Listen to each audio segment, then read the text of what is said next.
सुरहुर पेड़ पलैया सोहराई जी, पापा पूछेल बेटी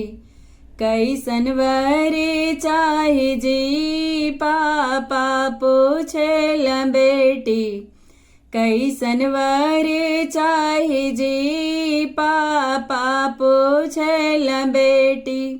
नाही वर गोरी चाही नाही वरी सावर जी, ऐसा वर चाही जैसे चंदा छिप जाई जी, ऐसा वर चाही जैसे चंदा छिप जाई जी, ऐसा वर चाही जैसे सुरहुर पेड़ पलैया सोहराई जी, चाचा पूछेल बेटी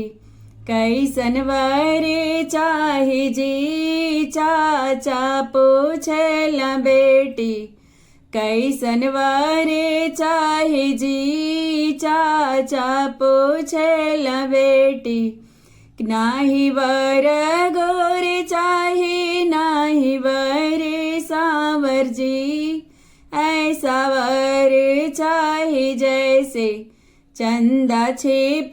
जाई जी, ऐसा वर चाही जैसे चंदा छिप जाई जी, ऐसा वर चाही जैसे सुरहुर पेड़ पलैया सोहराई जी, भैया पूछेल बहना कैसन वर चाही जी, भैया पूछेल बहना कैसन वर चाही जी, भैया पूछेल बहना नाही बर गोरी चाही नाही वर सांवर जी, ऐसा वर चाही जैसे चंदा छिप जाई जी, ऐसा वर चाही जैसे चंदा छिप जाई जी, ऐसा वर चाही जैसे